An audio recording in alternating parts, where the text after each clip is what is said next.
sat down in the evening and thought, that's one of the best days of my life. That's the feeling I had after my trip to Monkey Island, in this the land of languid eyes and smiling hearts.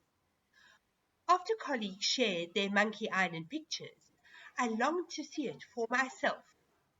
It was over 80 kilometers away, and I didn't know how to get there. I mentioned my plight to one of the only English-speaking Grab scooter drivers I've ever met, and he offered to take me there. I recognized certain risks, but took them anyway, and I'm so pleased I did. We set off mid-morning, soon needing to ferry across the mighty Saigon River, called Song Saigon by the Vietnamese. It appeared brown, green at first, but then I saw blue glints reflecting the sky.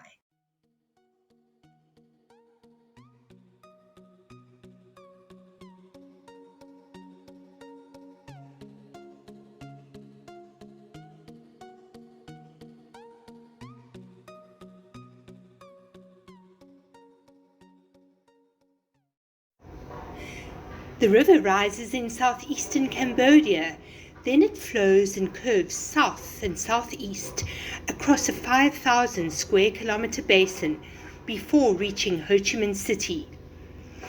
Today, a network of ports run along its banks in Saigon, forming Vietnam's most important economic center, accounting for a fifth of the nation's gross domestic product. This financial hub was established in the 17th century by the Nguyen dynasty and was only accessible by water. During French colonial times, the Saigon River was a conduit for hundreds of ships from foreign countries, including China, Malaysia, and Europe, especially from Portugal and the Netherlands. Activities along the river made Saigon and the French rich and earned it the nickname the Pearl of the East. It rivaled Singapore under the British Empire. As we crossed the river, I fell in love with Ho Chi Minh City's vibrant skyline, interlaced with skyscrapers, parks, old houses, floating markets, restaurants, and even riverside dwellings, harking back to the past. We continued our journey. Just as I started feeling hot and uncomfortable, man offered to treat me to coconut tea. My experience of coconuts was limited to the large South African variety, filled with a milky liquid growing green on trees, but sold when tough and hairy. I was stymied by the tiny, smooth coconuts being manually split by the farmer's wife, but decided to try the tea. The fruit was jelly-like, and the liquid tasted unusual to my unseasoned palate. It was bland, a little sweet, woody and grainy, but as it was splashed over ice, was quenching and refreshing. Later I discovered that although named water coconuts by the Vietnamese, they're more correctly called mangrove palms and thrive along the Mekong Delta. Vietnamese farmers use them for many things, including the leaves and wood for house roofs and firewood. The next part of my journey was downright surreal. Man and I, near perfect strangers, journeyed along the 6-lane Rung Sac highway, flanked by jungle, alone with no other cars in sight. An authentic experience of Vietnam, for sure. Downright spooky and apocalyptic, absolutely. We arrived at Monkey Island, situated in the Can Geo Biosphere Reserve, a sanctuary known for its ecotourism.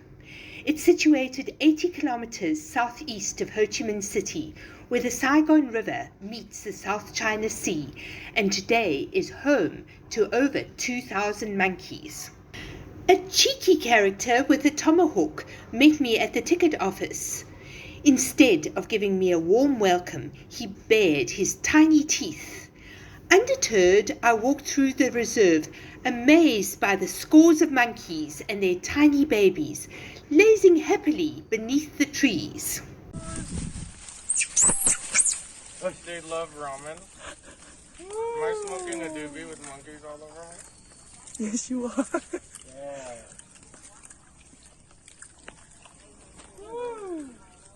I ventured closer to them beside a bridge. Before I knew it, an angry creature leapt onto my backpack and started pummeling my head and neck. Soon I was surrounded by an aggrieved mob, and, being on my own, I knew I needed to stop the situation from escalating. I remained calm, made myself look tall, and pointed my best teacher finger at them. My enemies retreated into the forest, and I took a slow journey back to the ticket office, keeping a more respectful distance from the monkeys. I saw a mangrove boat tour being advertised at 700,000 Vietnamese dong per trip. Expensive as I was on my own, but I decided to give it some thought.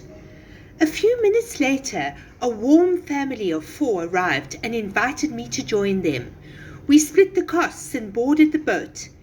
The father had been a Southern fighter during the Vietnam War and left his country under dangerous conditions after the war ended. The trip through the mangroves was exhilarating. Just when I thought life couldn't get any more interesting and exciting, the speedboat stopped. I had not read the tourist information, so didn't know what to expect. As I stepped out of the speedboat, lifelike statues of people carrying explosives greeted me.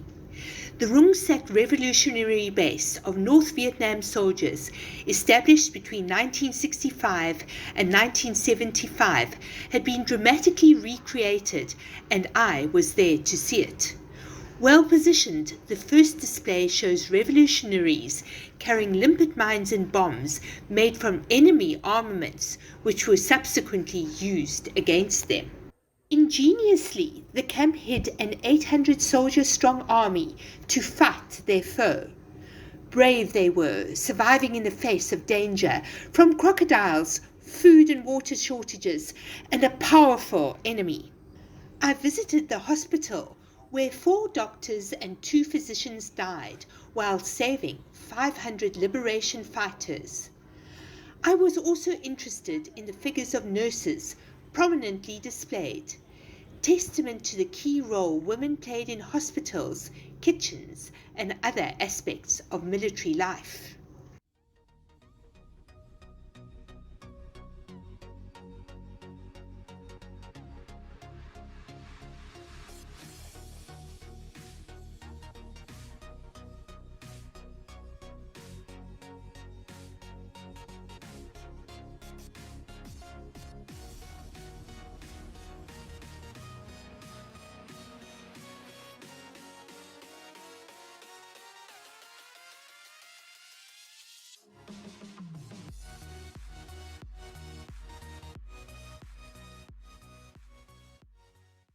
The day's surprises continued. As I made my way to a hut, I met a young man and his mother, probably site caretakers.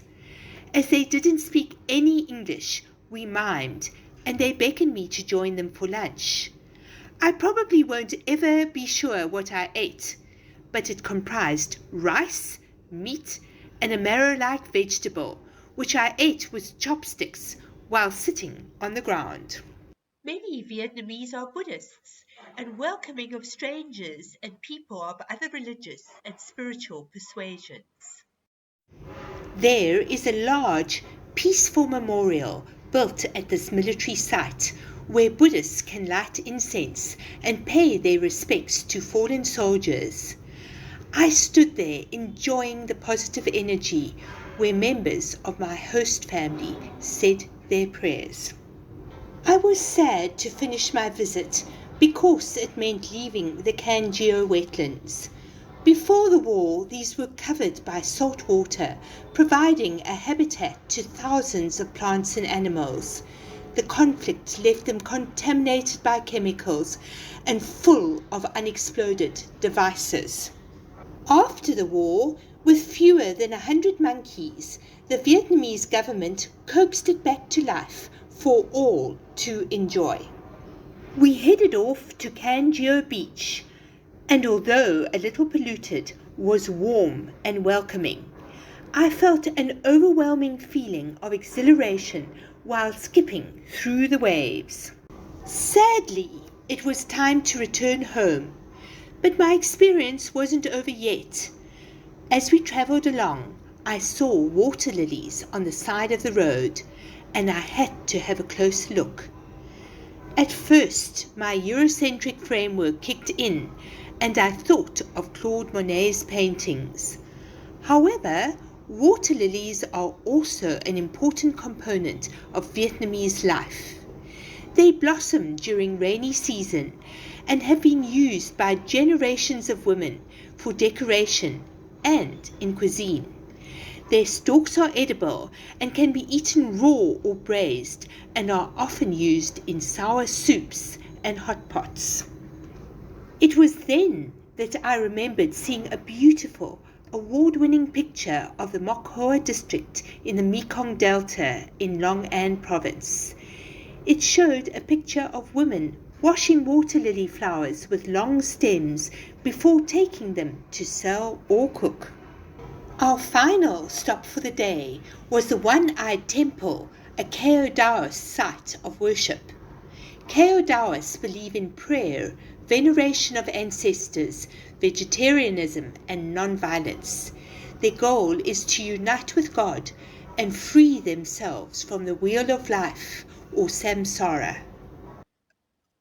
Although Indo-Chinese in origin, Kao Taoism was established around 1926 and is an amalgamation of elements from Buddhism, Taoism, Confucianism, and Christianity, especially Roman Catholicism. It's the third largest spiritual practice in Vietnam, with an estimated following of between 2.5 million and 6 million people. Further, adherents in the tens of thousands, and primarily ethnic Vietnamese, live in North America, Cambodia, Europe, and Australia. Paleotaoists are pragmatic and believe in scientific principles such as the Big Bang Theory. They're all embracing, not striving to eliminate other religions, but rather to merge the best of their teachings into one faith centered on a single God. From there, the journey home was a short one.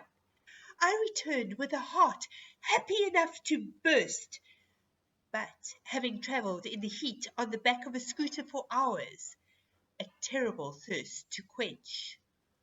Although tired, I made my way to a vegetable shop around the corner and bought a sweet and creamy, ice cold avocado smoothie.